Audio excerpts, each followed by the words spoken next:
I'm Ms. Attorney Tadisha Rowe with another episode of Immigration Dream University, brought to you by American Legal Immigration Center in the DMV of the United States. So as usual, good morning, good afternoon, good evening, good night, whatever it is, wherever you are, and thank you so much for tuning into this video. So guys, today I have an important topic, and it pertains to asylum and green cards.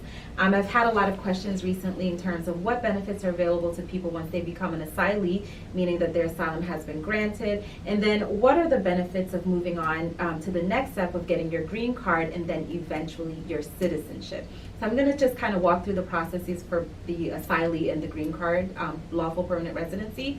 But guys, before we get into this topic, please do pause for a second and just hit the subscribe button. It's the red button below. It says subscribe on there. It doesn't cost you anything. It is absolutely free, so you don't have to worry about being charged for anything. And I think I give you guys pretty good information. Hopefully I do. So please, if you like this information, if you like the content, subscribe to my channel.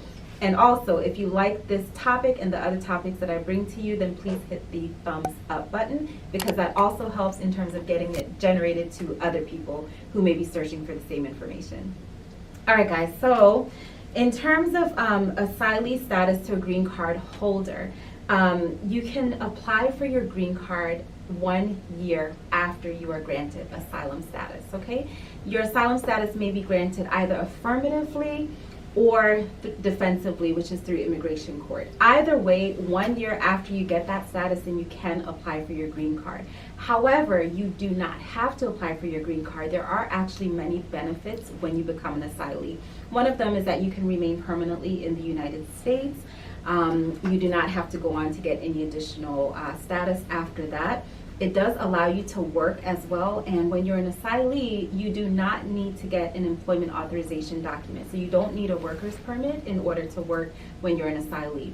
However, I do recommend that you still go ahead and apply for that employment authorization document, only because many employers are not familiar with this process and the fact that you do not require that. And so they may just see, immigration is involved, and they want to make sure that they're in right standing with immigration, and so they'll want to see that you have that document. So I do recommend that you get that.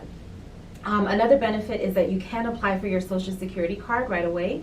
That's going to be through the Social Security Administration. And when you get that card, unlike in other circumstances where there are restrictions on the card, for instance, it may say the Social Security card is valid for employment purposes only. As an asylee, there are no restrictions on that Social Security card, okay? So that's another benefit. However, if you want to travel outside of the country as an asylee, then you need to get a refugee travel document. It's very similar to a passport. It allows you to leave, and then re-enter the United States again. Okay, so make sure that if you're an asylee and you want to travel outside of the country, get that document prior to leaving. One of the questions that I get a lot from people who are granted asylum, is whether or not they can travel back to their home country from which they receive asylee protection. And it depends. There are various circumstances. For something like that, that requires a consultation. And so if that's something that you're interested in knowing, then please do call us, and I'm happy to answer that question for you, okay? Something else is whether or not you can apply for family members once you have been granted asylee status.